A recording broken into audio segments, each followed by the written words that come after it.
J'espère que vous allez bien et que vous profitez de ces derniers quarts d'heure dans cette salle. Il y a un peu de nostalgie quand même, on s'était habitué finalement ici, mais bon, comme l'ont dit plusieurs, ce n'est pas la salle qui compte, ce ne sont pas les locaux, mais c'est nous-mêmes.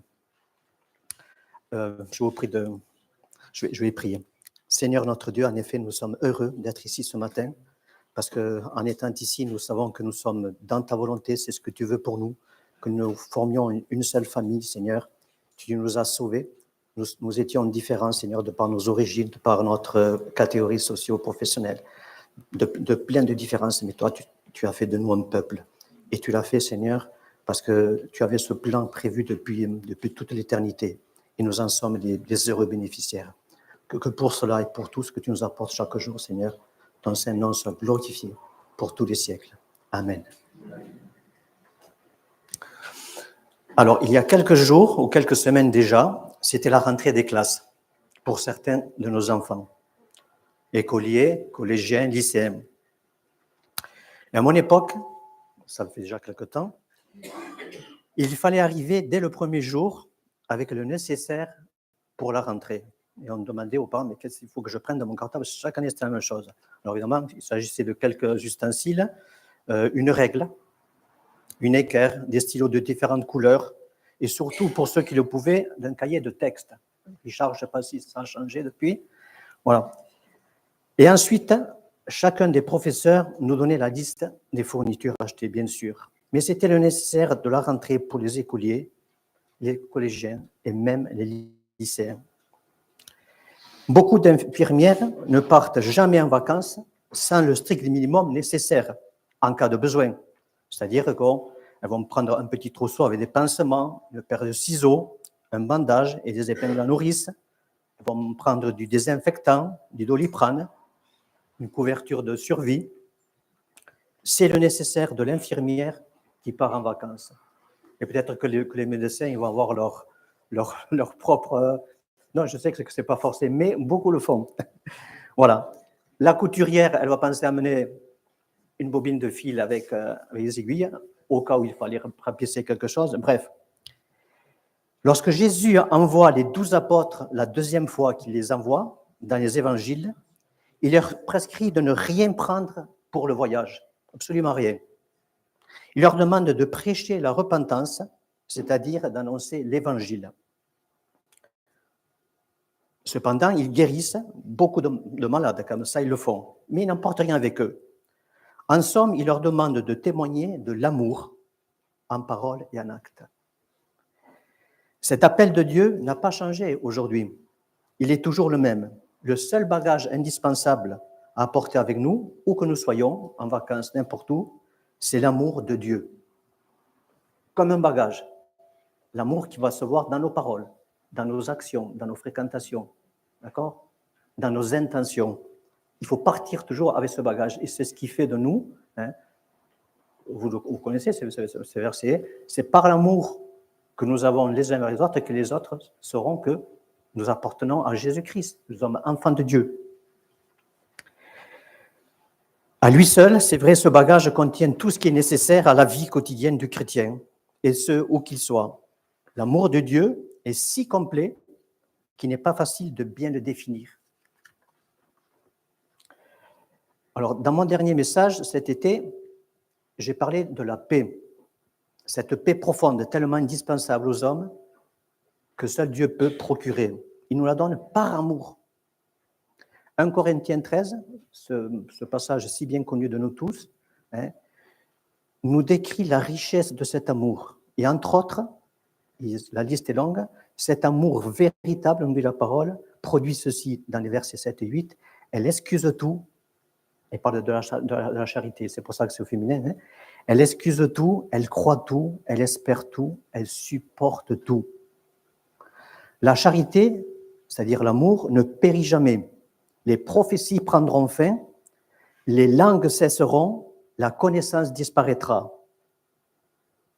Mais la charité demeurera pour l'éternité. Évidemment, c'est un passage magnifique qu'on peut trouver dans 1 Corinthiens 13.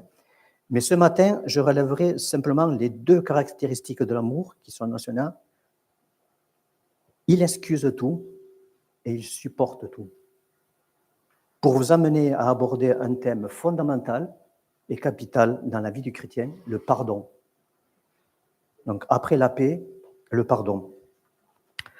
Alors, d'après le CNRTL, le Centre national des ressources textuelles et lexicales, le pardon est l'action de tenir pour non avenue une faute, une offense, de ne pas en tenir rigueur au coupable et de ne pas lui en garder de ressentiment. Alors, j'ai trouvé cette définition très intéressante et très complète.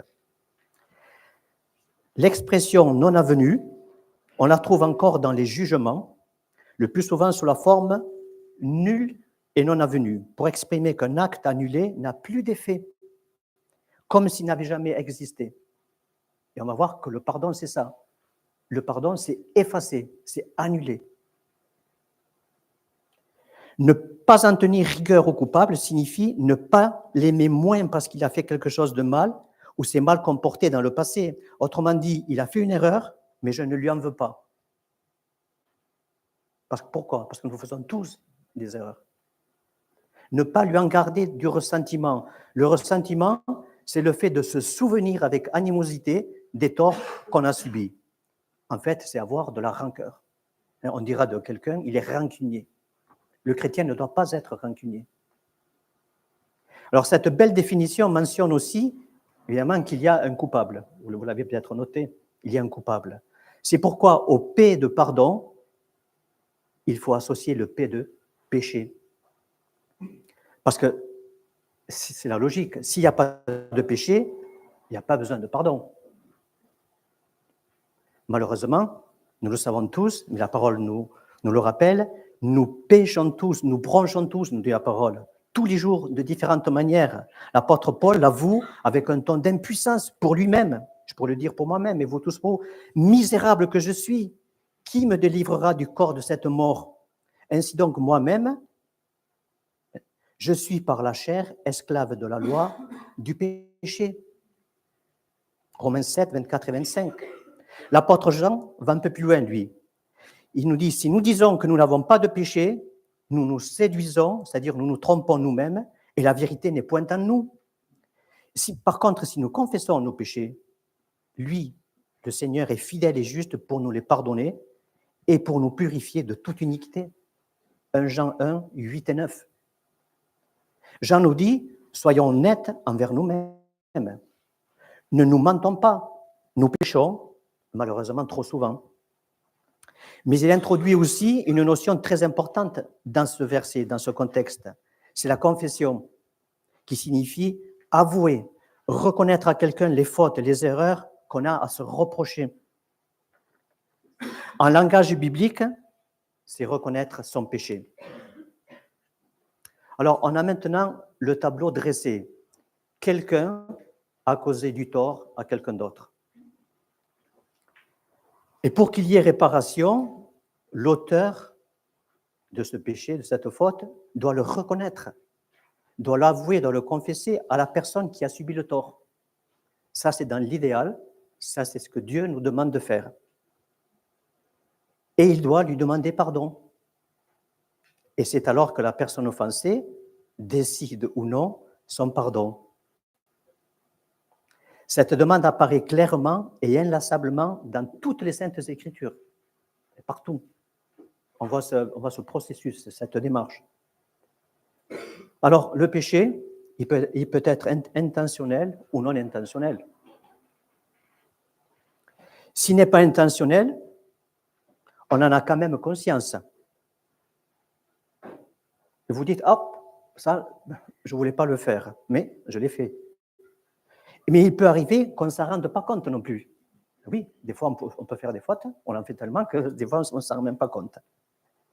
Et nous connaissons tous cette belle prière de David, et même, il nous arrive de la chanter, « Sonde-moi, ô Dieu, et connais mon cœur », parce que vous savez que c'est du cœur que sortent tous des mensonges, d'adultère, tout ce qui est mauvais et bon. « Éprouve-moi et connais mes pensées. Regarde si je suis sur une mauvaise voie, et conduis-moi sur la voie de l'éternité. » Lui, le grand roi David, si proche de Dieu, il avoue que, oui, il peut se fourvoyer. Cette prière est même remplie d'humilité et de sagesse. David demande à Dieu de lui montrer s'il a péché. Par conséquent, si quelqu'un a péché contre quelqu'un d'autre, sans s'en rendre compte, Dieu peut quand même lui montrer de diverses manières. Par exemple, la plus simple, la plus rapide, la plus efficace, la plus pertinente et celle qui est biblique, le frère offensé va trouver le frère offenseur. Il lui facilite la tâche.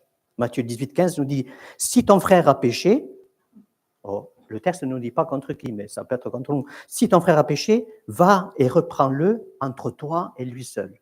Va et reprends-le entre toi et lui seul. L'idée est d'aller régler ce différend seul à seul. Ça n'est pas la peine de le diffuser dans les réseaux sociaux, comme c'est l'habitude dans ce monde, pour amener la diffamation, l'opprobre. Non. Cette manière, évidemment, va coûter au frère offensé. Pourquoi? Parce qu'en plus d'être offensé, il va dire, c'est moi qui dois aller trouver le frère fautif. Oui, mais c'est Dieu qui nous demande de faire comme ça. Et évidemment, cette manière coûte aux frères offensés. Voilà. Mais Dieu nous demande d'agir ainsi. En fait, pourquoi? Pour le bien de tous. La deuxième manière, la plus longue, la plus préjudiciable, Dieu nous ouvre les yeux pour nous apercevoir que le frère en question ne se comporte plus avec lui comme auparavant. Quand il le croise, il l'évite du regard, ou lui envoie des regards sombres. Il ne s'adresse plus à lui, il s'assied loin de lui. Et les autres frères peuvent malheureusement s'en rendre compte aussi, lui dire, voilà, t'as vu le frère, etc. Cette situation prend alors des allures, pour ma part, qui sont ridicules. Ça devient enfantin, c'est l'enfantillage, mais bon, c'est comme ça que ça se passe. Il revient alors à l'offenseur d'aller rencontrer le frère ou la sœur concernée. Alors, je le rappelle, nous sommes ici dans le cas où un frère n'a pas conscience qu'il a fait du tort à quelqu'un, mais qui arrive à s'en rendre compte par divers indices, car Dieu lui-même lui aura permis d'identifier seul ou par l'intermédiaire d'autres personnes ce qu'il a fait. Alors, quand l'offenseur, après tout cela, va rencontrer la personne en question pour mettre les choses au clair et pour lui demander pardon, la balle est désormais dans le camp de l'offensé. Vous voyez que ça se joue entre deux personnes. Gandhi a dit ceci, « Le faible ne peut pas pardonner. Pardonner appartient uniquement au fort.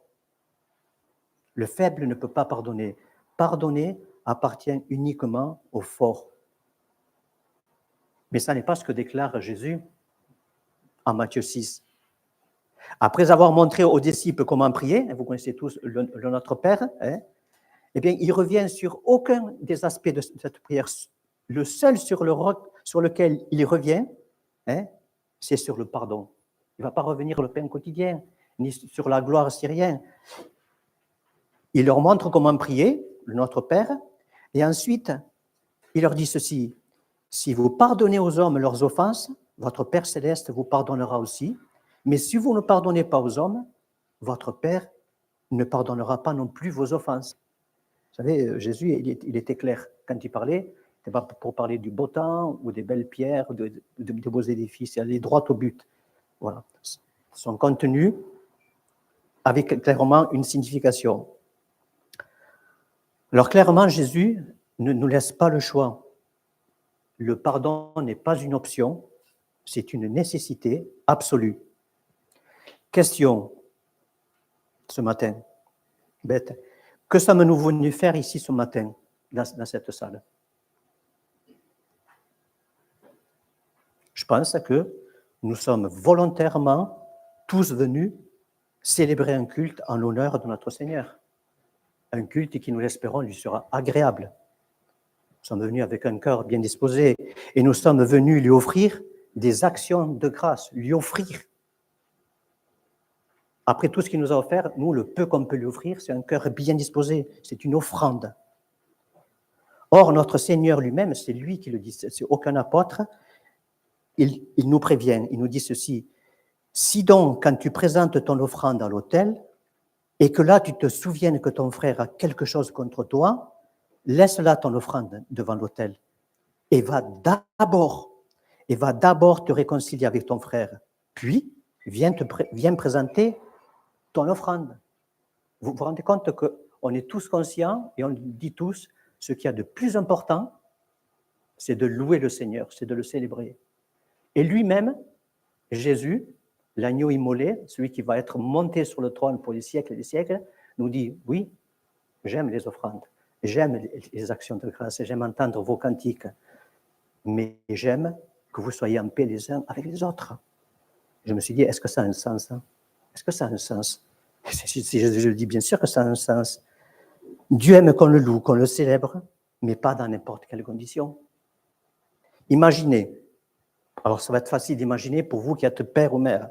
Vous êtes un père et vous avez deux enfants qui ne s'entendent pas. L'un est fâché avec l'autre. Et l'un d'eux vient vous voir pour passer un après-midi avec vous, et il vous apporte des cadeaux, et vous passez un bon moment ensemble. Mais en fait, au-dedans de vous, vous n'êtes pas tout à fait tranquille. Vous ne pouvez pas savourer entièrement ce moment, parce que ce qui vous ferait le plus grand plaisir, c'est la réconciliation de vos deux fils. Et à ce moment-là, le père ou la mère sage, il va saisir un moment, parce qu'il ne peut pas le dire de but en blanc. C'est délicat, vous savez, quand deux personnes sont fâchées, même quand c'est deux enfants, il va attendre un moment propice, et puis il va lui glisser, tu ne pourrais pas aller voir ton frère? Tu ne pourrais pas l'inviter au prochain anniversaire, etc. C'est ça qui va lui faire le plus plaisir. On n'a pas besoin de cadeaux. On a tout ce qu'il nous faut. D'accord? Eh bien, Dieu est notre Père céleste. Il a les mêmes sentiments. Alors, le pardon, selon la parole, il n'est pas souhaité. Il n'est même pas demandé. Il est exigé par notre Seigneur, comme nous voulons de le voir. C'est à l'impératif. Quand il dit pardonner, c'est l'impératif. Il l'exige. Oui, mais vous savez, il y a des fautes qui sont impardonnables. Question, ça existe vraiment des fautes impardonnables? Dire que ça existe revient à dire que Dieu nous demande de faire des choses impossibles. Seigneur, là, tu nous demandes des choses, mais personne ne peut le faire. Pensez-vous que Dieu ne sait pas ce qu'il demande? Parfois, nous, on ne sait pas ce qu'on a demandé à Dieu dans nos prières. Mais vous pensez que lui ne sait pas ce qu'il nous demande?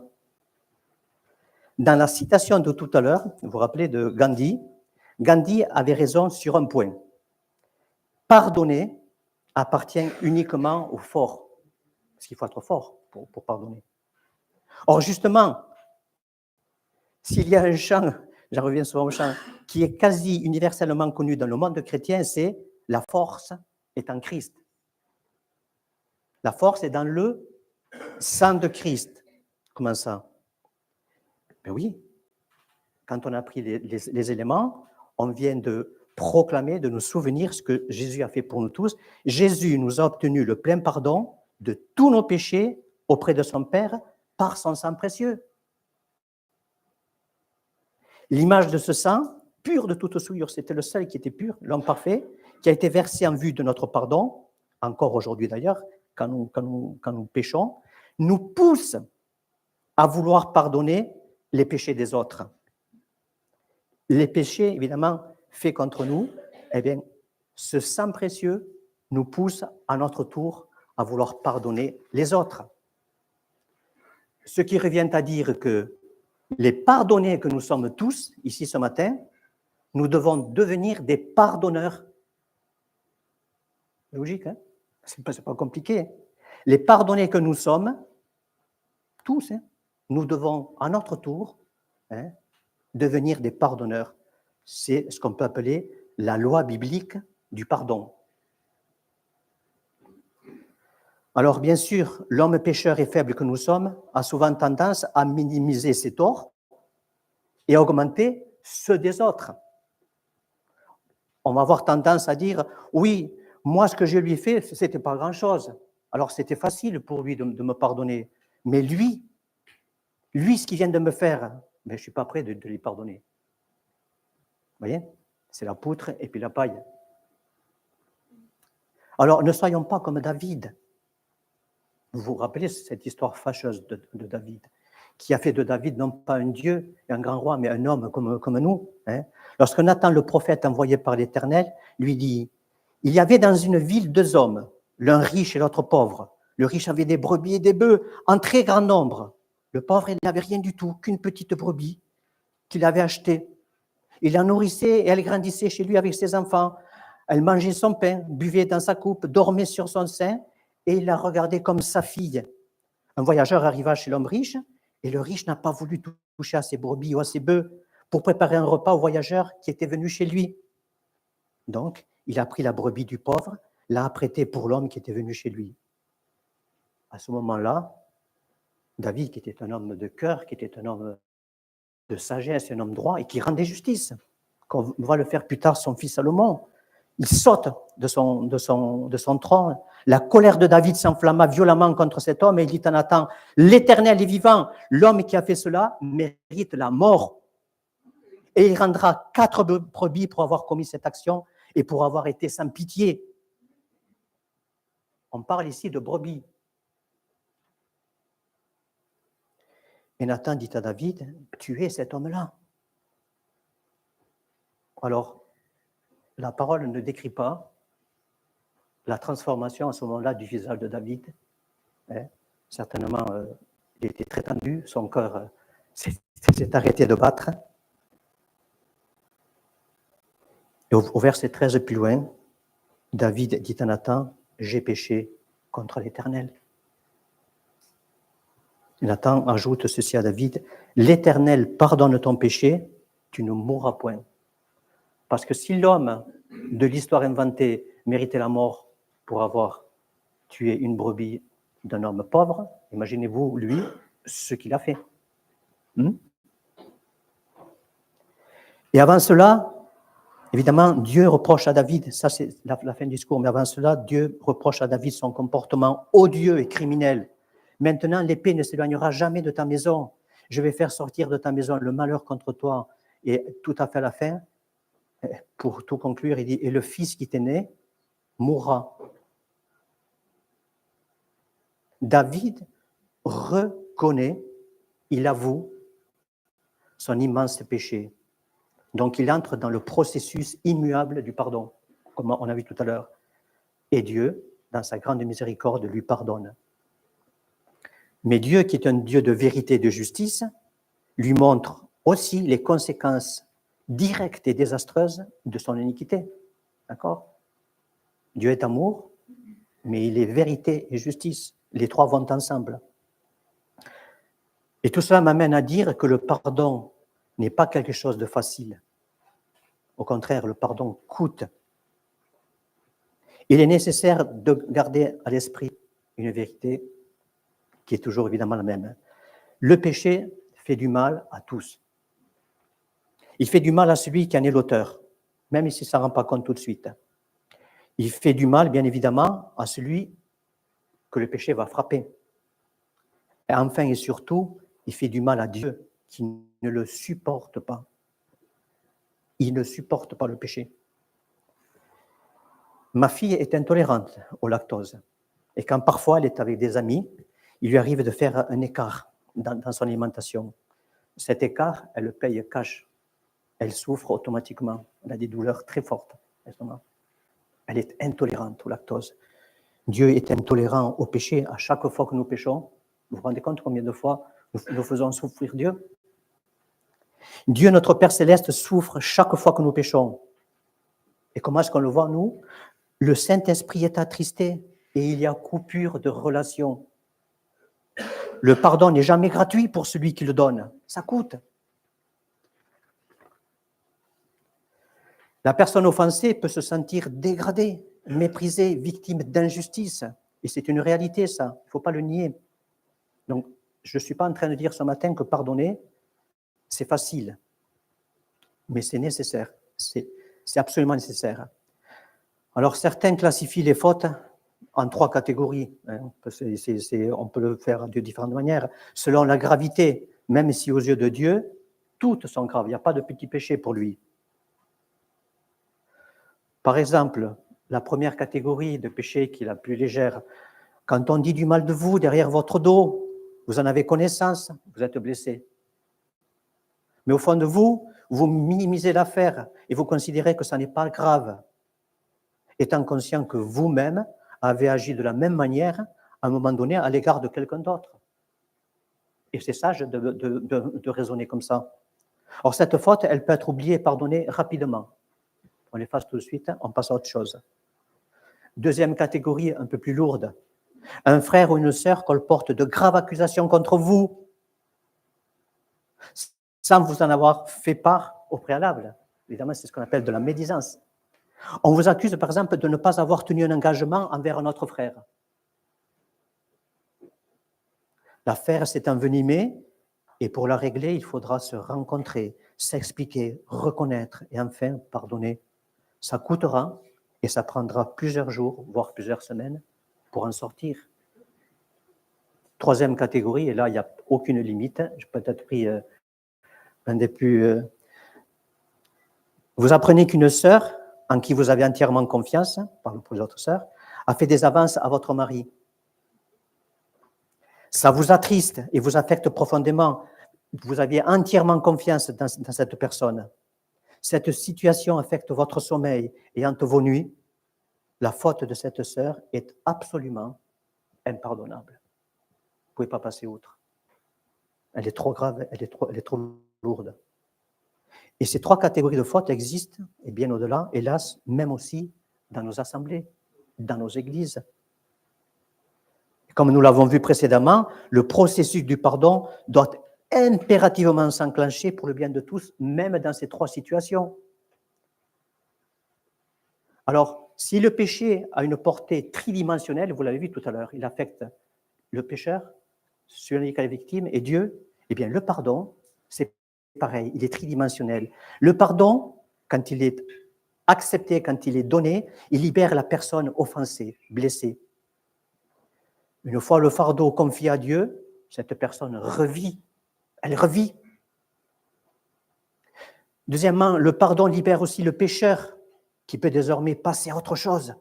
Il n'a pas cette épée de Damoclès dessus. Un nouveau départ s'offre à lui, une nouvelle chance de mieux faire la prochaine fois. Parce que quand on reconnaît un péché, dans ce verbe reconnaître, il y a se repentir. Et troisièmement, enfin, le pardon réjouit énormément le cœur de Dieu lorsqu'il voit deux frères se réconcilier. Comme on l'a vu tout à l'heure, pour le Père, ça lui fait une joie énorme. La coupure occasionnée avec le Saint-Esprit cesse et la communion avec lui est désormais possible à nouveau.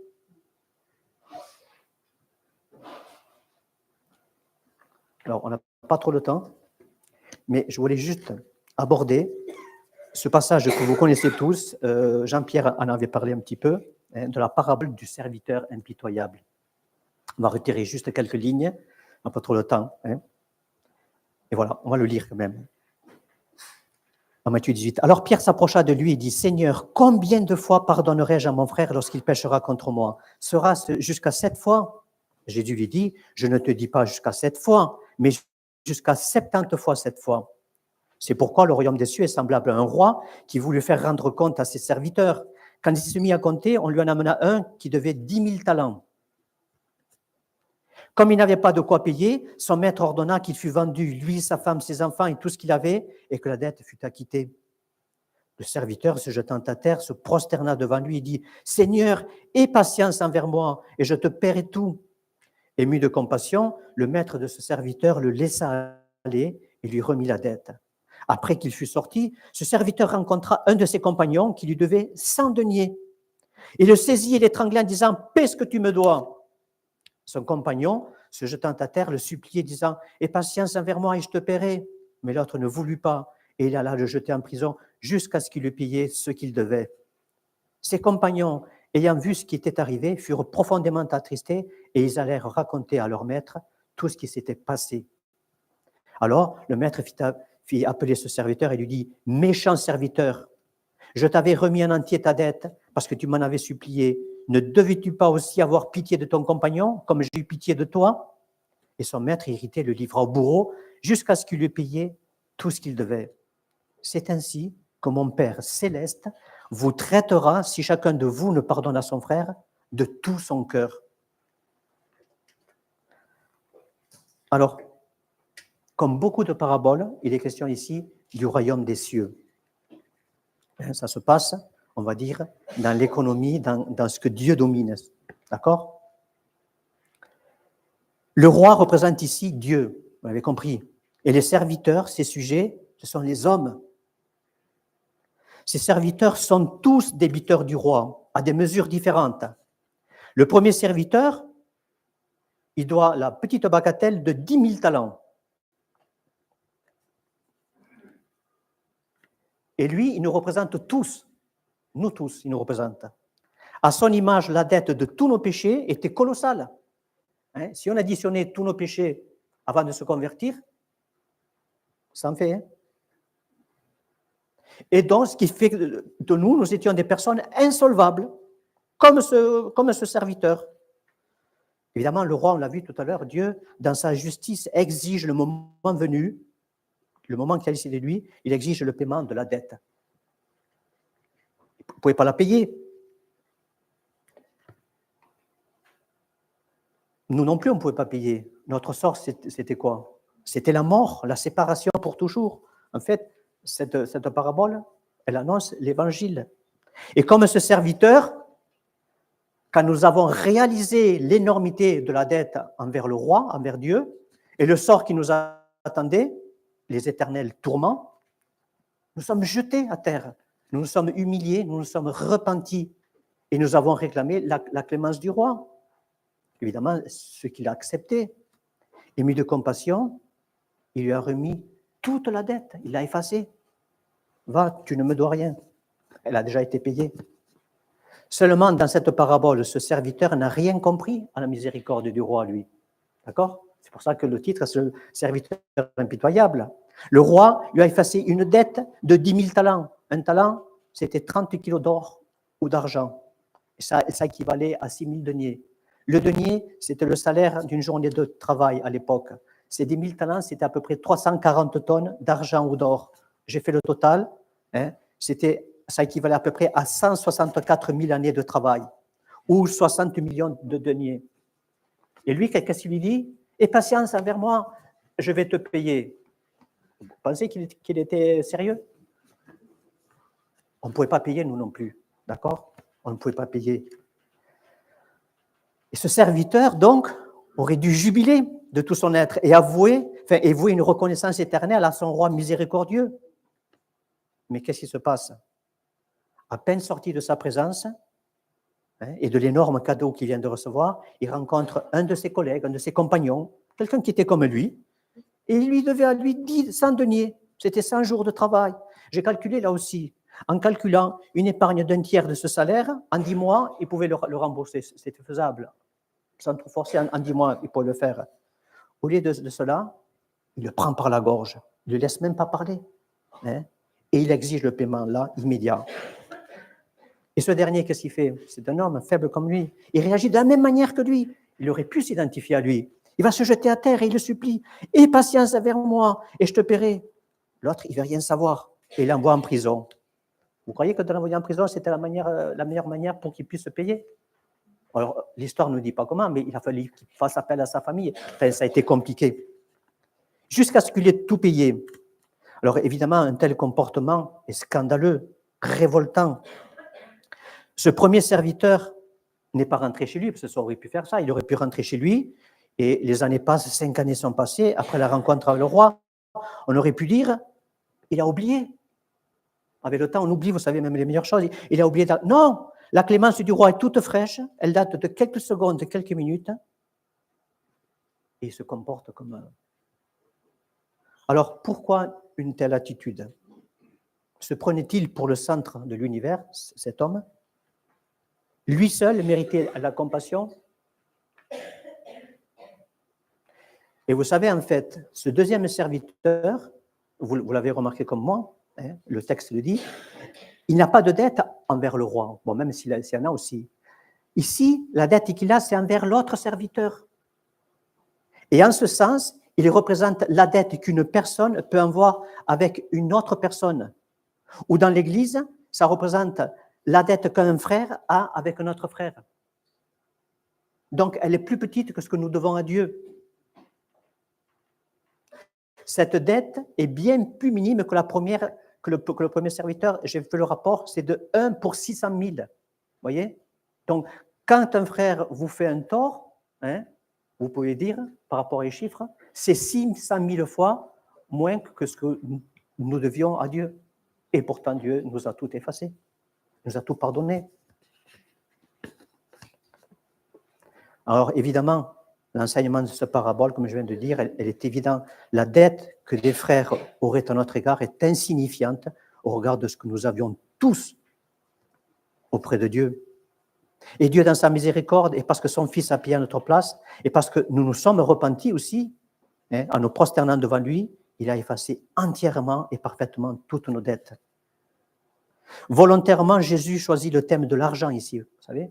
Vous vous êtes rendu compte que dans cette parabole, il ne parle pas de péché. Il parle de l'argent.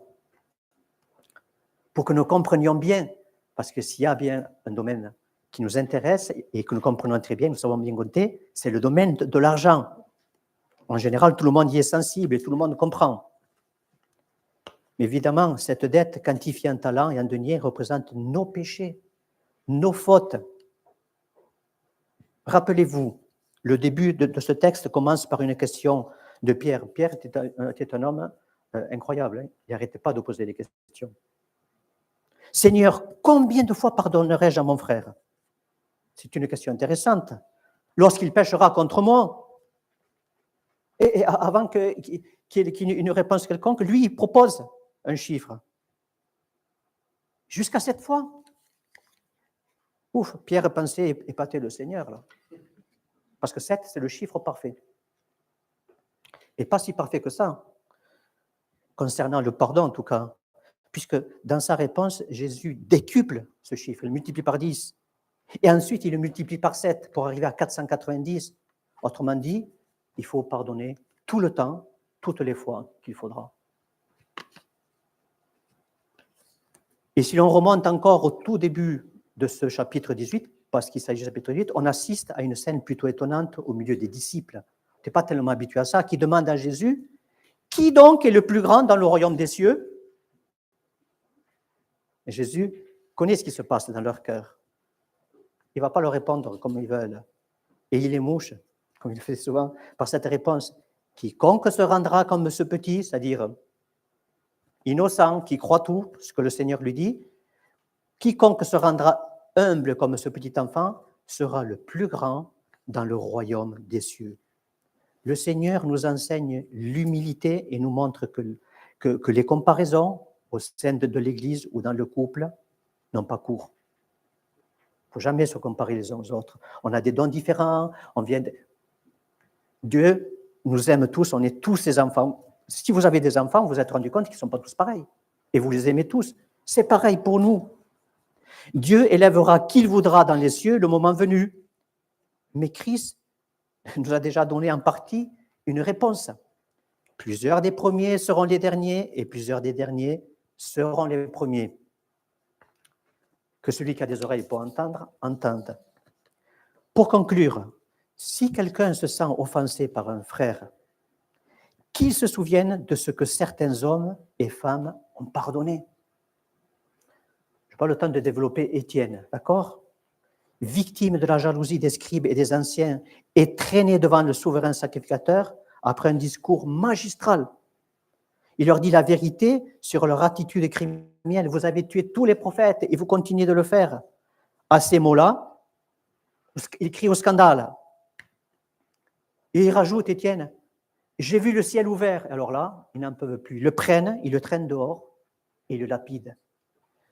Et dans une dernière force, Étienne trouve encore la force de s'agenouiller et de s'écrier, Seigneur, ne leur impute pas ce péché. On vous a déjà fait ça à l'église? On vous a jeté une pierre pour vous faire mal dans la tête? Parce que moi, quand j'étais petit, des fois, on faisait des batailles de pierres. Je me souviens d'avoir reçu une pierre sur l'épaule. Je peux vous dire, et c'est un petit caillou, ça fait très mal. La mort par lapidation est quelque chose d'horrible. On vous a fait ça à l'église?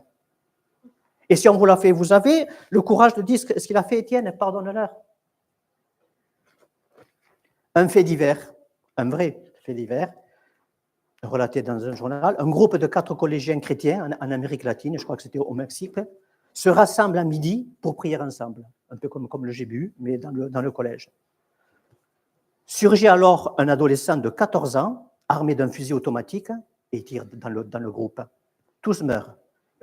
Une fille survit à cette fusillade, elle devient quadriplégique. Alors j'ai cherché ce que ça voulait dire. Quadriplégique, c'est comme tétraplégique, sauf que la paralysie vient du cerveau.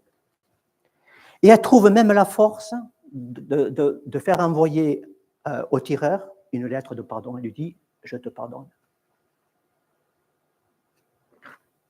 Vous êtes arrivé là? Les exemples sont nombreux. Corrie ten Boom, hein, qui va être emprisonnée dans des camps de concentration. Son père, sa mère, sa sœur meurent. Elle est libérée parce qu'il y a une faute administrative. On pense que c'est une faute. C'est voulu par Dieu. In extremis, elle sort et elle passe toute sa vie à prêcher le pardon partout. Et à un moment donné, dans une des salles, elle se retrouve face à un bourreau. C'était quelqu'un qui gardait les douches de Ravensbrück. Et elle le reconnaît. Et là, elle perd tous ses moyens.